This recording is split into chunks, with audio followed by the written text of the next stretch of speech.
Oh my goodness. Here we go.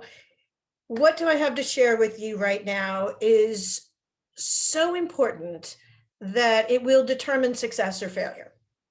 And we're talking about career revenue and resources so that you can clear the path to manifest whatever it is you would like to have come true for you. And people have blocks, they have ideas. Maybe you're not even aware of the situation, but something that happened when you were a kid, or how you were raised, or in a relationship, or professionally, put an idea in your head that could be a limiting belief.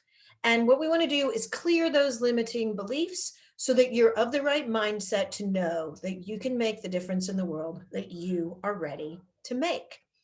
And I'm laughing because I know that I've got people listening to this already who are ready to make these big changes. And there's just a couple of little things that are getting in their way, like the ability to change identity, which is, and step into who you wish to become, which is what the Life Worth Living process is really all about.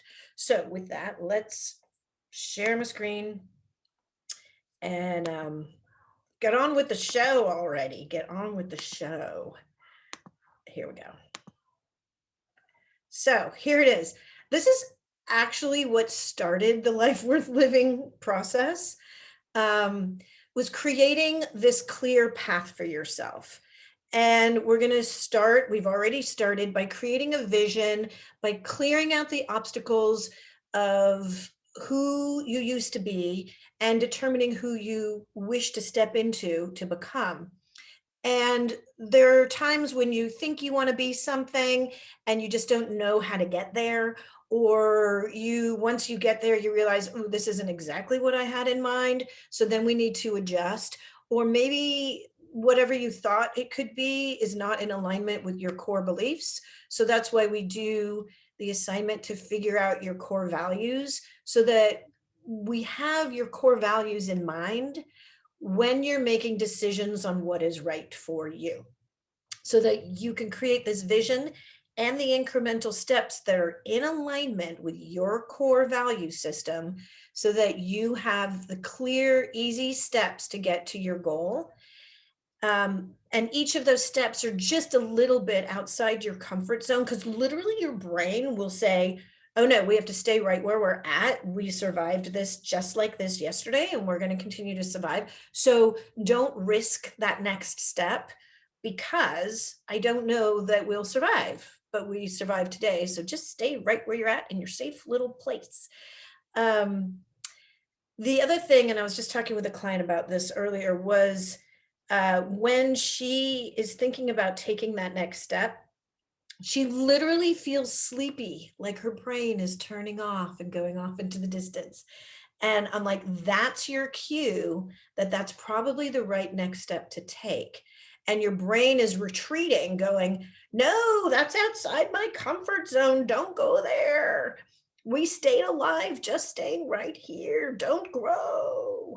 But if you're this little seed in a super hard shell, and we make sure that you are in the right environment, the soil is good, meaning you're stabilized and you're ready to reach out like a seed, like reaches out with a little tail first to test the water. Is this a good place to land and root myself?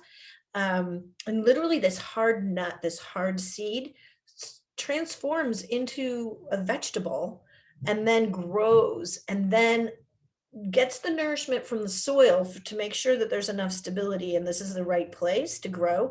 Otherwise, what's happening right now, which you know you need to grow, but something's preventing you from doing it, isn't the right thing. And we need to make sure that we put you in the right arena, the right environment, to have what you need to grow into a huge tree or a flower. And each of those, like I would say, are in the happiness core portion of this. We are born with the pursuit of happiness, just like a plant is growing with the pursuit of following the direction of sunlight, because there's photosynthesis and there's energy and nourishment. Just like we get from happiness, the plants are getting from the sunlight. So as we find the right environment for you to transform them from this hard little nut or seed in a shell into a literal, a fruitful entity, then you're going to push your way up through the soil to pursue your happiness or your sunshine where you can make a difference in the world. That's how you know you're on the right life worth living clarity path. So you need to be your authentic self within that. And we need to identify the incremental steps to get there so you can implement your plan. And that's because, you can't start at 0 and expect to suddenly be at 100 in no time. You have to go one step at a time. You don't go from learning how to crawl to running marathons. It's one step at a time. And it's a laborious process, but if you realize the destination is not the only part of the journey, and we're going to enjoy the process, we need to make sure that there's plenty of resources and revenue and career identity through career or whatever it is available to you. And the way that we do that is by establishing some sort of personal budget. And I'm not just talking about money budget. And sometimes I use the word currency, but I mean more than just money. I mean, what energy do you have? What money do you have? What money do you need to become who you want to be? What networking resources do you have?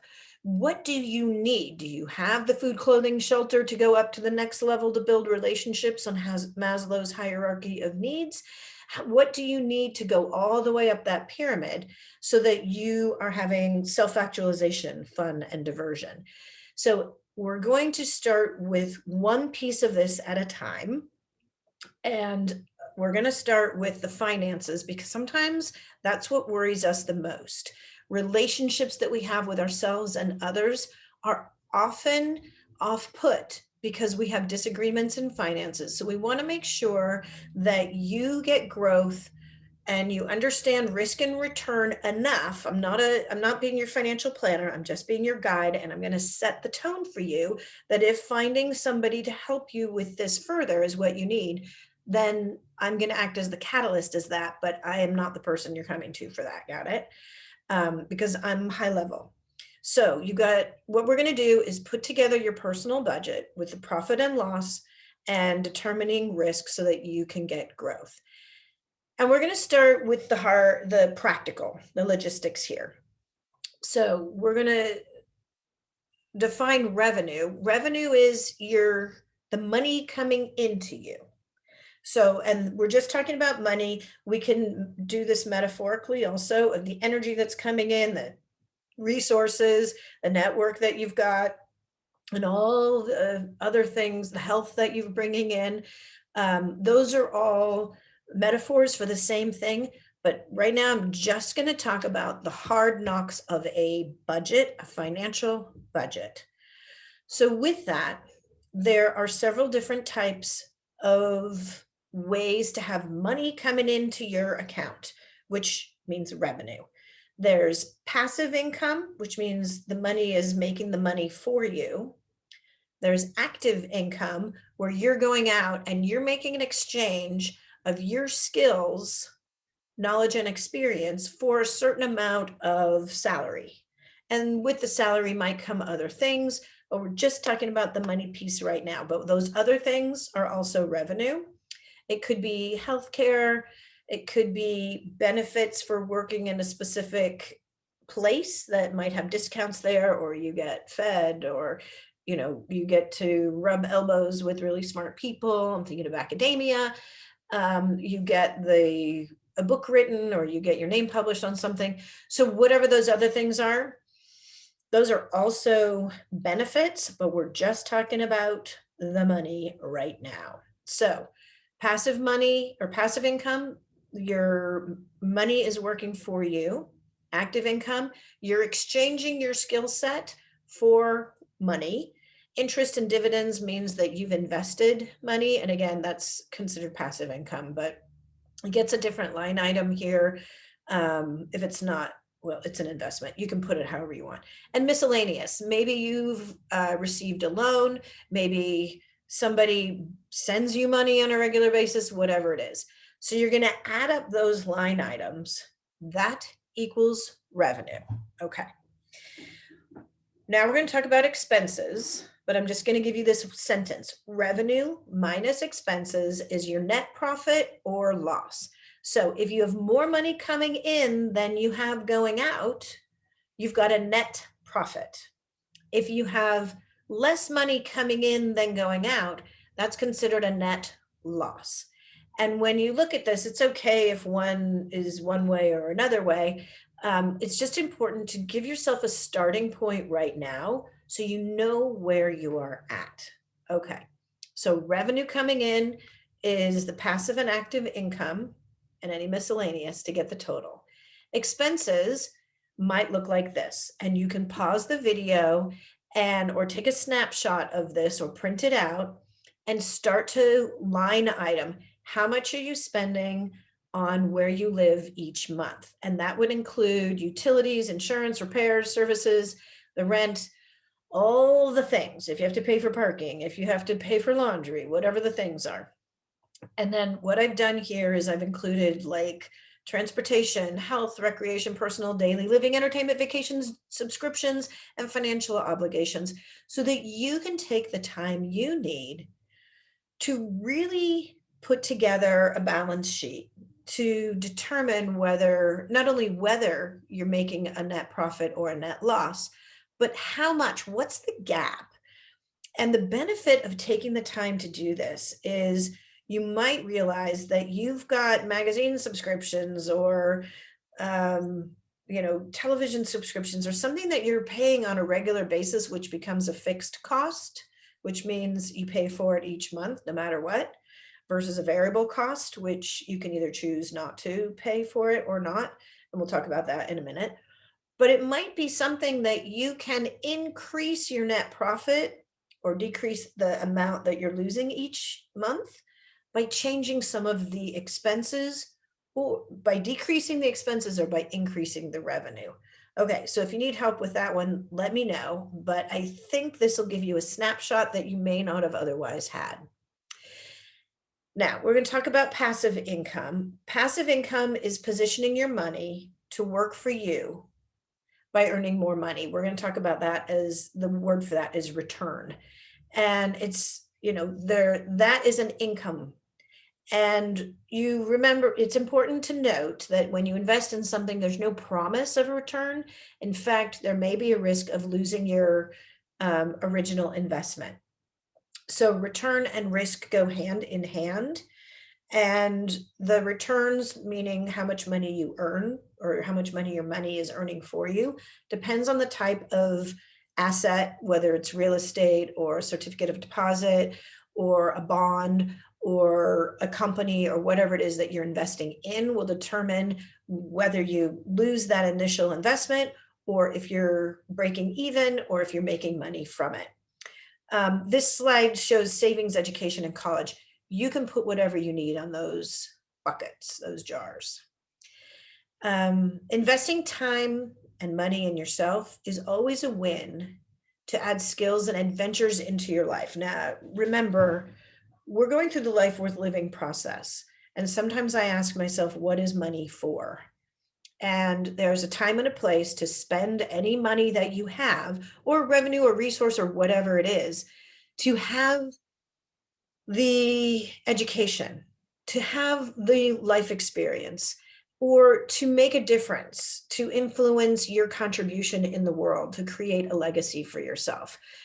So, if you're only looking at the balance sheet as black and white, but not as a revelation of who you are in the world today, that might change how you perceive things. But I'm also one to believe in the value of investing in your education, experience, or influence. And so I want to share my value in that with you, that it's not just black and white. It's not just the dollar bottom line. Passive income can be an investment, and there are as many opportunities to have your money earning money for you than you could possibly imagine. The list goes on and on and on. Okay, now let's talk about active income. Active income in this case is our friend here who's put together, she's created a business and she's selling lemonade. So you may need to call on your resources, including your advisory board, to update your resume and refocus your career if it's not serving you in the way you need it to right now. So passive income, the money that you've invested will make money for you. And active income means that you're the one who's taking action to bring in the salary. And that you need to remember that you're going to be adjusting your identity as if you make changes. So make sure that they're in alignment with your core values and your ultimate vision of your goals, right? Okay, what might stop you from success in this? Fear. Fear of what? Fear of failure, fear of success. Both of them. Oh my God. So why would somebody fear success? My God, fear of failure, of course, we're not getting what we want. Somebody might perceive us differently, but people also fear success. What happens if I step into this new role? Will I leave something behind that I didn't want to leave behind? Is it okay for me to have this kind of success? So as you blossom into who you should become, realize that fear is part of that, and you want to have the courage to do it anyway. Your subconscious mind is pulling in things that you learned when you were little. When growing up in your family, there were a certain set of behaviors that you do and don't do. So what might block you is your subconscious saying it's not safe to do that, or it's important to hold on to this limiting belief for some reason. When people are transitioning and moving through loss, for example, oftentimes what I'll talk about is the importance of identifying what this traumatic experience or this grief holds, so it doesn't have a hold on you. Figure out what you treasure in it and honor that, so that it can help move you forward, so that you are moving through this in a safe way, so that your subconscious isn't giving you cause to hold on to this for the wrong reasons. Because, oh, it's important. But what is this importance? Maybe you are not stepping into who you should become, or you are growing into becoming because you don't feel you deserve the success. So that might need a one-on-one to talk about why not. Are you not worthy of this? And what is this limiting belief that's in you that is preventing you from blossoming into who you should become? Perhaps you're like, oh, I'm not ready right now. Because remember, we talked about you're in this your seed in a hard shell. And if you grow here, people might see you differently. And why would that be bad? If you're succeeding in your own plan of living your best life, why do you not feel ready right now? Maybe you don't want to let go of an old identity, or you just don't know how. And we change identities as developmental stages throughout our life, from children to teenagers to adulthood, to taking responsibility and partnering or welcoming other people or caring for other people in the world. These are all identity changes. If we change communities, go through the whole life worth living process and figure out what needs to be updated. It's just the pieces once you've put the plan in place. If you change communities, if you change jobs, if you get a promotion, all of these things are times to reevaluate what could be a possible block from success. Maybe thinking you need to hold on to something, or you want to stay where you are, but that's no longer an option.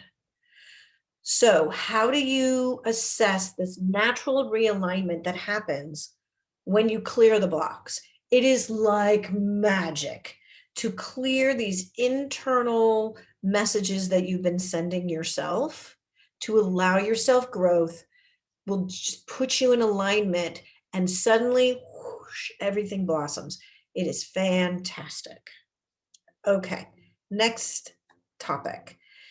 Perhaps what you're considering is looking for a new job. And there are quick steps to implement to increase your confidence and your skill set to get back into the workplace. I know if I click this, I'm going to get this music. Off with the music. Okay, so this process can help you assess your strengths, where you will be of value in the workplace the most, and it will help you determine which direction you want to go in. All right, a lot of information on this screen. You can either take a screenshot of it or pause the video. I'm going to keep it high level because really what this is showing you is the anatomy of a job posting. So the job titles are relevant because those are the names of the employees that the organization has put in their family tree, their org chart. And one job title might be very similar to another job title that you're looking to fill. So it's important to realize that there are more than one ways to say executive assistant or assistant vice president or whatever the topic is or the title that you are desiring. There's more than one way to say it. And I know I've got another slide example of that coming up. The next thing in a job posting is the summary objectives. So this is the responsibilities that are involved in this opportunity that they need to have filled to fill this role. One interesting point is it's become clear that some people are confident enough that if they have half the skills, they'll apply for the job, knowing that they'll get the other half of the skills once they're on the job. And I want to encourage you to do that because it gives you a chance to grow. And oftentimes, every single line item of job objective doesn't mean you have that exact skill, but you've got enough transferable skills in your life experience to fill the role. So the job description talks about the role itself and the business objectives. So you'll know what your assignment is if you take that opportunity. They give realistic expectations of the experience and the qualifications that they're looking for, insight into the company and the workplace and the qualifications. I said that already, but the environment. There's also job specific competency, like we need you to have a degree or equivalent experience. Because they've seen through their professional experience that somebody who's got a degree knows how to jump through the hoops and teach themselves how to learn something faster than somebody might need it. But somebody who didn't finish their degree for some reason may not have been able to demonstrate that they know how the systems work. But through your work experience and your life experience, you may have done that very clearly. So then it's not as relevant. So you see how there's some flexibility in the summary and objective in the job description itself. And in qualifications, I think the things to highlight here, they're going to talk about education and the technical needs or like the physical needs to be able to lift up something heavy on the job. If you don't have a technical background, it may be really hard to actually fill the role of that position. So it may not be exactly the right job for you. But they're going to talk about the hard skills and the transferable skills, all in the qualifications section of the job posting. Then the other thing about a job posting they'll include is the About Us section. 54% of candidates say the number one reason for accepting a job is the corporate culture, which as the world changes, then that somewhat changes as well. So consider that when you're making decisions as to what would be the right next fit for you. And also, it's super good idea to talk to people who are working either in that capacity or in that company, so you can learn why it's great to work with that organization. And always having a question like that ready for an interview is a really good idea. Benefits and pay. Um, People say that they're more likely to apply for a job based on the benefits and salary range that's being posted. Um, so this is what you're going to find in the job description to some degree. Sometimes they don't put that in, and you have to say, you're looking for a role that's commensurate or a salary that's commensurate with the position, because they've already got a budget allocated for that position. There's some range, but if you ask for something that's too high, then they simply can't hire you because they don't have the budget for that. And if you ask for something that's too low, then they're going to think you don't actually have the qualifications and experience to do it. So you kind of got to get an idea of what that range is. And special requirements will also be noted here in the anatomy of a job posting, because there are times when there are, intrinsic parts of the job that you need to know about. Maybe travel is required all the time. And if you're not up to that, maybe being outside in the heat or in the elements is part of the job. And if you can't handle that, you might not be comfortable in the position. So whether you can lift 35 pounds or not. So there's typically that information in the posting. So here's an example through Reboot Excel. I've done workshops with them. They help onboard women back into the workplace after a pause. So I like to give them that promotion for that regard. But here they're talking about each section of the job description and that the anatomy of a job description as I laid it out for you. And this is an example. And here they're talking about the title as office administrator or executive assistant to CEO. So you see how it could be the same role and responsibilities with a different title. So you want to figure out, where are you going and what titles are good for that. Here's the list of responsibilities and the qualifications, the location, and a little bit about Reboot is there. So this just gives you the anatomy of a job posting. And here's the top. Here you can see the range for this position and that the average base pay, so that you know about what to ask for. Again, you can give them a range. Can say, I'm looking for X salary with a package. So it might mean that you get 2 weeks vacation or medical benefits or health benefits or whatever. And then over on the side here, it talks about salaries for related job titles. And if an office administrator in the San Jose area is about the right position for you, then a clerical, office coordinator, office manager, admin assistant, office assistant, all might be similar titles that would be appropriate based on the skill set that you have to offer. And again, you're exchanging your skill set for an active income, active revenue, a salary. Okay. Something else important to note is what's not on the need to know list. In an interview or during the interview process, legally they can't ask these questions, and you don't have to offer them up. Gender, marital status, parental status, GED versus a high school education, sexual orientation.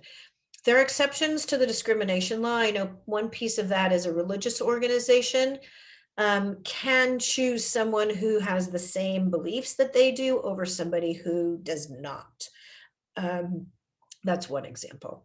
So I talk about fit in before you stand out. But what makes you stand out?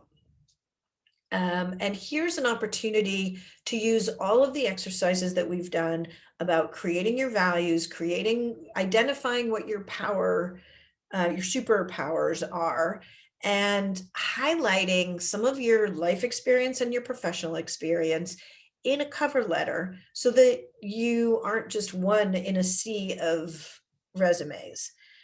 So by prioritizing the sentences about your qualifications and incorporate the hardest hitting statements right here, because this, again, not everybody includes a cover letter. If you do, if you're submitting a cover letter with your resume to apply for a job, this makes you stand out. So very quickly, somebody can, who's, a decision maker as to who's invited in to apply or who's the decision maker on who gets hired. Here's a way for you to show your power statement and, talk about how they benefited something. So your feature is your power statement and the benefit is the impact that it had.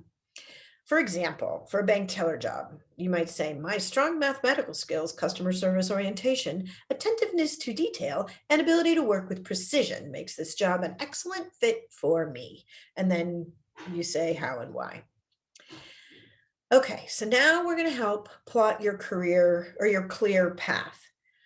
And with this, we're really determining a strategy to reach your target vision. One, we're going to clear the blocks, and then we're going to learn how to make those steps forward to get the job you want. Review the job postings, create and submit resume and cover letters, follow up. That's going to make you stand out in a sea of people who applied for a job. You've got a cover letter that says your superpowers, why it's the right match. Literally take the qualifications they're looking for and apply them into the cover letter so they can go, oh, it's a match, it's a match, it's a match. Check, we'll bring this person in. Follow up, ask for informational interviews, send thank you notes. It's so rare these days. It would be extraordinary to receive something like that. And it shows follow up and follow through and genuine interest. Okay. And then what I've done here is created a tracking worksheet so that you can keep track of who you spoke with, from where, what was the impact. And if somebody then calls you out of the blue, you can pull this progress report up and very quickly go, it's such and such company with this title that I went to, because you're going to apply to a lot of places. At some point, it is a numbers game. One of the best things you can do, of course, is have an informational interview or get a foot in the door with somebody who works there so that somebody's walking the resume in. Well, in this day and age, transitioning or submitting the resume on your behalf, who already works there, because then it's already a reference saying you're good stuff. And putting that in your progress report will give you an idea and a reference to quickly understand, who am I talking to, where are they from, and how much do I want this job really, and is it the right fit for me, and is it going to bring me to the vision that I am creating? And that, again, reiterates the importance of having a networking plan and having a qualified referral help the process along on your behalf. Oftentimes, companies will reward an employee for bringing the next great employee in because they want people who want to work together.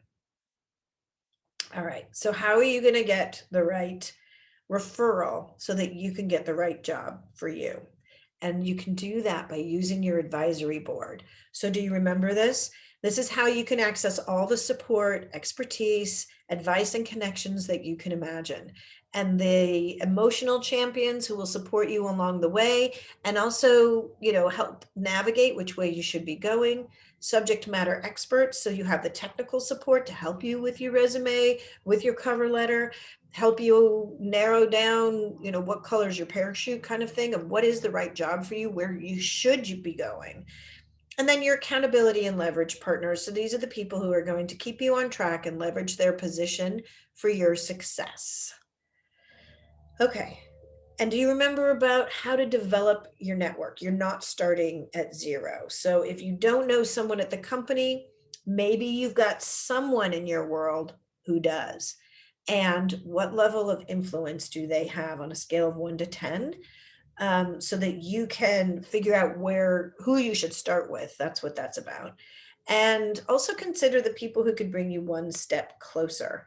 So this would be somebody who you used to work with who may have a connection, and just call in a friendly way, connect. We all need the human connection. And if you keep that relationship up, then you're also top of mind. So when an opportunity does come up, then you're going to be right there ready. How to connect and invite them on board. So this, I basically just went over that, but it's reconnecting with people. And the call to action piece is knowing one thing that you're asking their help with. And if it's somebody you don't know that you're asking for an informational interview, for example, thank them, highlight your strengths, reinforce why you're the right person for the position, ask for the one call to action.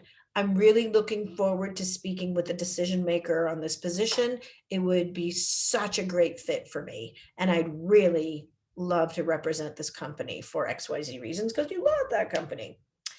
And then ask, what else do you need to make that happen? And then, just keep it fresh and keep it timely. Um, this is the one call to action. Again, here's the sentence structure. I'm the expert of blah, blah, blah, blah, blah. So you're telling them what you're good at and why you're the right fit. The things that make me unique. So these are the things that you could just hire anybody off the street, but the reason you're going to hire me is because I'm a yellow umbrella and a sea black umbrellas. And the touch point, let them know the moment of truth, how this is going to make a difference for the company, make the difference for you, why it's the right fit, and the call to action. And once you get the job, it's easy to look backwards and go, oh, yeah, I just did this and this and this and this, and it was a perfect fit. So trust the dots will connect, but you can't always see them going forward, but they will, I promise. And this is all about taking just one step outside your comfort zone, because that's where the magic of growth is going to happen. And that's where the journey of life is really existing. And it is your responsibility to get your message out there in front of other people because it's more than you involved. You have a purpose here. And staying safe in your little seed hut is fine at the right time. There's also time when it's time to decide. And you can decide, oh, it's not today. Then decide which day it is that's right for you. So you can take initiative to better yourself for yourself and those you love, and step outside your comfort zone one step at a time. It's all about the connections. And remember, you have no reason to be nervous talking to these people. Don't put them up on a pedestal. They'll be forced to look down to you. Meet them eye to eye. They're people like you are. And they've got all the personal things going on with them as well. And they want to fill this job, by the way. So if you're the right solution, hooray, they are so happy you reached out to them. So be truly connected eye to eye in that regard. And you can even ask, what do you need help with right now? How can I help you? I mean, that's my famous question of how can I help you succeed? And really just little steps, big changes happen, a little adjustment at a time. And this is all about developing your personal life goals and creating a decision-making atlas, because once you have a very clear vision, you know where you're going and you can use the compass and all the tools at your disposal to know that you're going in the right direction. This helps make decision making super easy, because once you have a goal, you know where you're going, and you're not going to take a step off your straight path to get caught up in some eddy doing the wrong thing, or spending energy, money, resources doing the thing that's not going to get you to where you want to go. That's why having a vision is so important. So what is it? Planning to fail is failing. No, failing to plan is planning to fail. But this is just you're on this tightrope and you know where you're going. It's super easy not to get lost. And here's how to make sure that you're consistently on your right path. You know where you're going, so you do a self-appraisal. Am I doing the right things right? Am I making the right steps? Is this the right strategy? Is something holding me back? Or do I have everything I need to move forward and get what I want in life? Make sure that it's in line with your core values. Stretch your strengths, strengthen your weaknesses, identify where any vulnerabilities are, use your advisory board to fill in any of those gaps, and use guides and landmarks and renewal tools that we're sharing here to make sure that you're robust in the energy that you have to do everything you want to do, which, by the way, When you're on the right track, you will suddenly wake up in the morning going, I can't wait to do what I'm going to do next. It creates opportunity for you. So much fun. You don't get caught up in the overwhelm. You don't get a feeling of being lost. You don't get stuck, burnt out. You don't have an insecure feeling. When you know what you want and you're going to go do it, you got it going on. Super fun. And if I can help you with this along the way, I'm happy to do that. And it's also the reminder to put rewards in place so you're celebrating the journey. Enjoy the ride. And also, there's going to be plateaus where you go, oh, I get to rest here at this level. And then I'm going to take a little step outside my comfort zone and I'm going to be here. So it's important to know what rest looks like for you. Does it mean you totally back away from everything and everyone in the world and you close in and meditate? Or is it just that you coast for a little while and you just do paddle along, doing what it takes to get things done for a bit so that you're not experiencing growing pains too fast? Um, and when you put this plan together, you'll know what success looks like. You know what progress looks like, and we'll have put the rewards in place at each of these processes to remind you you're doing the right things right. So at this point, I included this in here because I want to make sure that I'm giving you everything that you need. So I will keep attaching these, but give me the feedback of is this module meeting your expectation? Is the content valuable to you? What is working? What's not working? How's the presentation of it? Would you like to recommend this content to a friend? And then just give me the feedback so that I know that I can continually hone this based on your feedback, to make sure that it continues to become more refined and helpful for the people who are coming after you in listening and working with through the Life Worth Living process. And of course, if you would provide a testimonial I can use to help other people understand how this is working for you, that would be amazing. And if you need my help, go to yourlifeworthliving.org, scroll down on the right side and click I'm ready, and you're welcome to put time on my calendar so that I can help you one-on-one. Okay, we got it. You're ready. You've got your balance sheet with your fixed income, your active income revenue and your passive revenue. The money's coming in, you're making a net profit, and you're stepping into the identity of a career that you want to have as your identity that's moving you closer and closer to the vision of who you are stepping into. Well done, everybody.